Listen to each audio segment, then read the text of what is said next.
Hello दोस्तों, Bharat updates channel में आपका स्वागत है।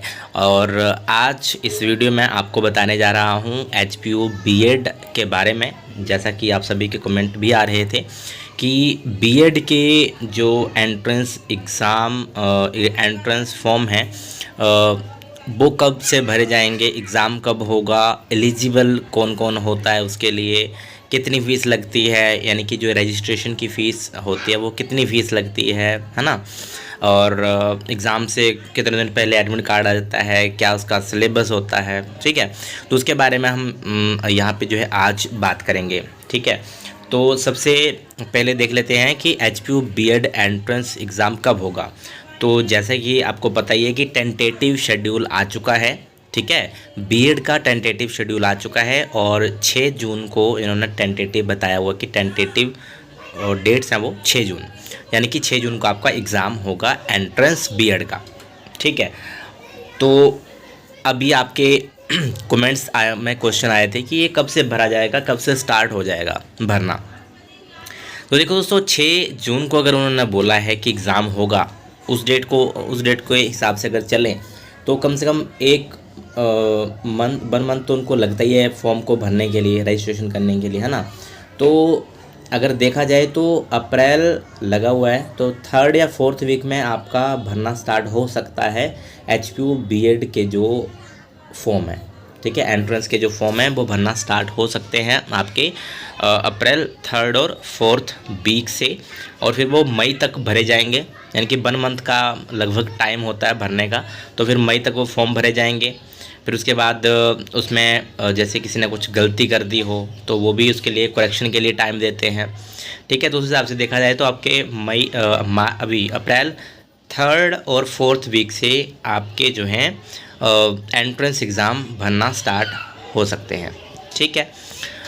ये हो गया आपका पहला आंसर, जो आपका क्वेश्चन आ रहा था उसका आंसर। दूसरा, कब होगा एग्ज़ाम, वो मैंने आपको बता ही दिया कि 6 जून को आपका एग्ज़ाम होगा। अभी टेंटेटिव है, फिर से बता देता हूँ कि जो टेंटेटिव होता है उसका ये नहीं है कि पक्का ही उसी डेट को होगा, ठीक है। आगे या पीछे एग्ज़ाम हो सकता है, ज़रूरी नहीं है उसी डेट को होगा, बट फिर भी आप उसी को मान के चलिए। वैसे वो आगे पीछे हो जाता है, कई बार वो आगे पीछे एग्ज़ाम हुआ है। तो फिलहाल के लिए आप 6 जून मान के चलिए कि 6 जून को आपका एग्ज़ाम होगा, क्योंकि एचपीयू ने ऑफिशियल जो नोटिफिकेशन है उसमें टेंटेटिव में वही बताया हुआ 6 जून। ओके, अब बात करेंगे कि कितनी फ़ीस लगती है और कौन कौन एलिजिबल होता है, तो उसके बारे में आपको मैं बताता हूँ। तो ये आपका फ़ीस होती है general EWS OBC and their सब कैटेगरीज़ के लिए 1100 रुपये रजिस्ट्रेशन फ़ीस होती है एंट्रेंस की।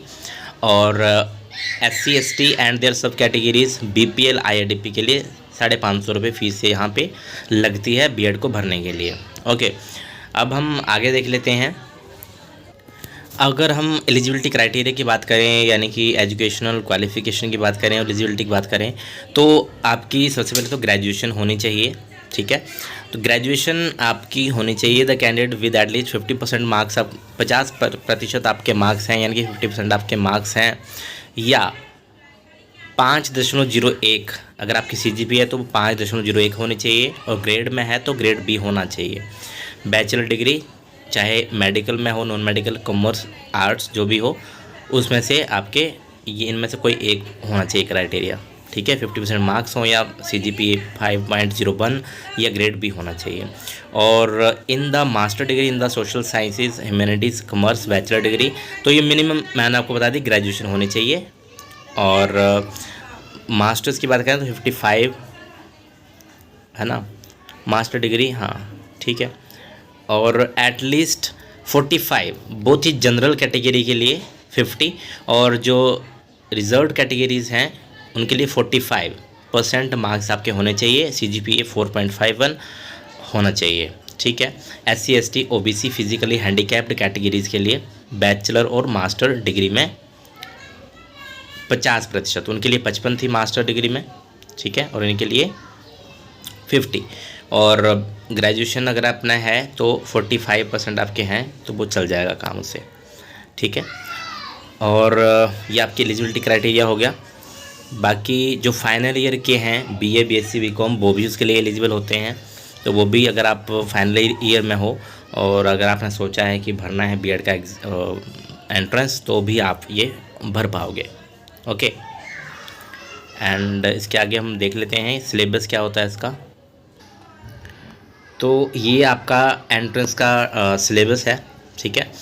तो यहाँ पे आपको पास होने के लिए कितने मार्क्स चाहिए? The minimum qualification marks in the entrance test will be 35, यानी कि अगर 150 का पेपर होता है उसमें से 53 मार्क्स आपके होने चाहिए, ठीक है।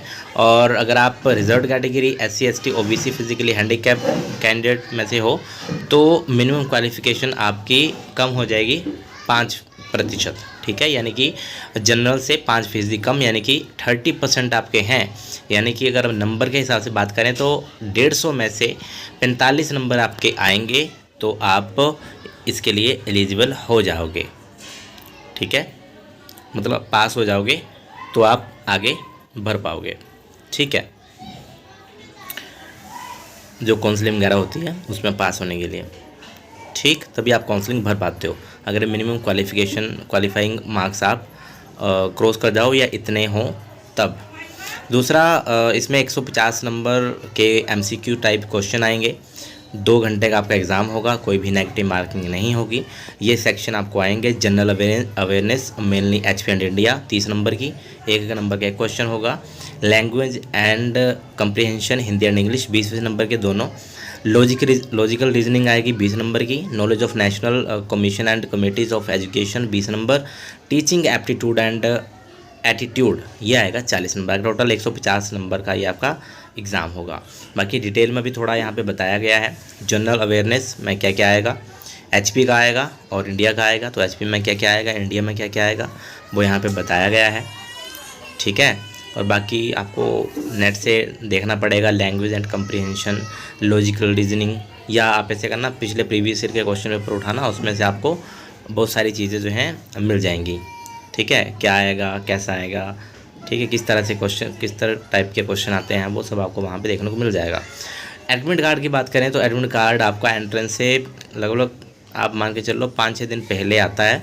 6 जून को एग्ज़ाम होगा तो 1-2 तारीख को आपका या 3-4 तारीख को आपका एडमिट कार्ड आएगा, ठीक है। तो ये सब चीज़ें मैंने आपको बता दी और उसके थोड़े दिन बाद आपका रिज़ल्ट आता है, ठीक।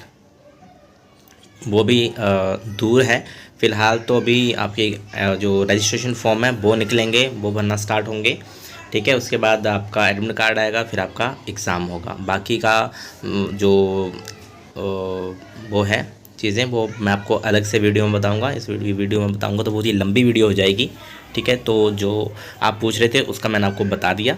बाकी वीडियो अच्छी लगे तो लाइक शेयर, चैनल को सब्सक्राइब जरूर करिएगा मेरे लेटेस्ट अपडेट्स के लिए। Thank you.